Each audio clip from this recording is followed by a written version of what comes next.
Hey everybody, my name is Brendan Noble and I'm an adult author. Welcome back to my Slavic Saturday series where we talk about Slavic mythology, folklore, and history, especially related to my Slavic fantasy series and the first book in the series called A Dagger in the Winds.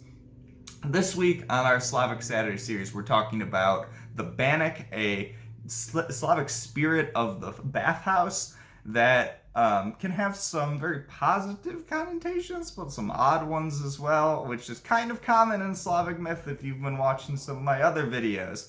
So let's dive into this interesting creature. So if you know anything about Slavic folklore mythology, you should know that it wouldn't be very odd for me to say that there's a tutelary deity of the bathhouse, because in Slavic folklore there tends to be these spirits that protect everything. We talked about the domovoi or domovik that protects the house, and there's a lot of other ones as well that I'll be talking about, but this one is a protector of just the bathhouse, or which was kind of like a sauna in the early Slavic times.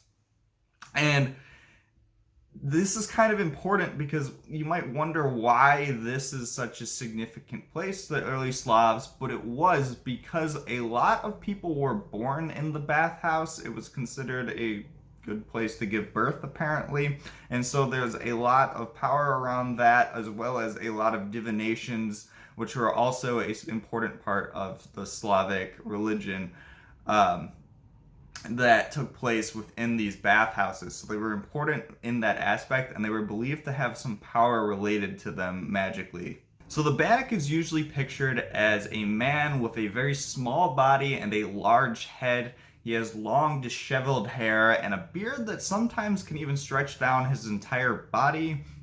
His teeth are jagged and his claws are very sharp, which will be very relevant later. And so he's kind of a scary looking creature. And this is why it's important to keep on his good side, and that's why people very much did things to try to stay on his good side. And how would they do that? Well, the Bannik, because he was a tutelary deity, was kind of, important spirit. So people would give them offerings. And well, what kind of offerings do you give a spirit of the bathhouse? Soap, water, and then oddly branches of a fir tree sometimes. But at least the soap and water makes sense.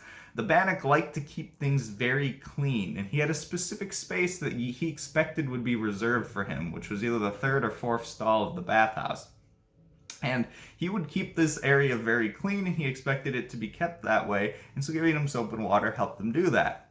He also expected that you kept your part of the bathhouse clean, but because bathhouses sometimes were oddly a little dirty, he expected you to keep it clean, and he also, because he is a spirit of the pagan side, once Christianity came around, people still didn't put Christian idols up, and they didn't wear crosses within the bathhouse because the Bannik would get offended.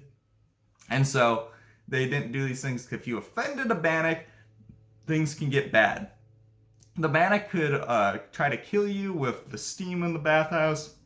He can burn the bathhouse down. When there's babies born in the bathhouse, like I said, that was common. He could try to steal them and take them away, or he could even try to spy on women while they're changing. So it was best to try to stay on the Bannik's good side. And that was also because Banniks were known as the ability to be fortune tellers, and this is where the claws come in again. The Bannik a girl would come and turn her back to the Bannik and ask about what her fortune would be for the next year. And the Bannik would either softly touch her back, which was a good sign of that your fortune was good for the year, or he would tear his claws down her back as a signal that this is going to be a bad year for you. And that can be, again, a positive or a frightening experience, because a lot of the girls would do this around the Yuletide celebrations, but not having the claws both rake down your back and told that you're going to have a bad year can sometimes be an odd, not fun experience.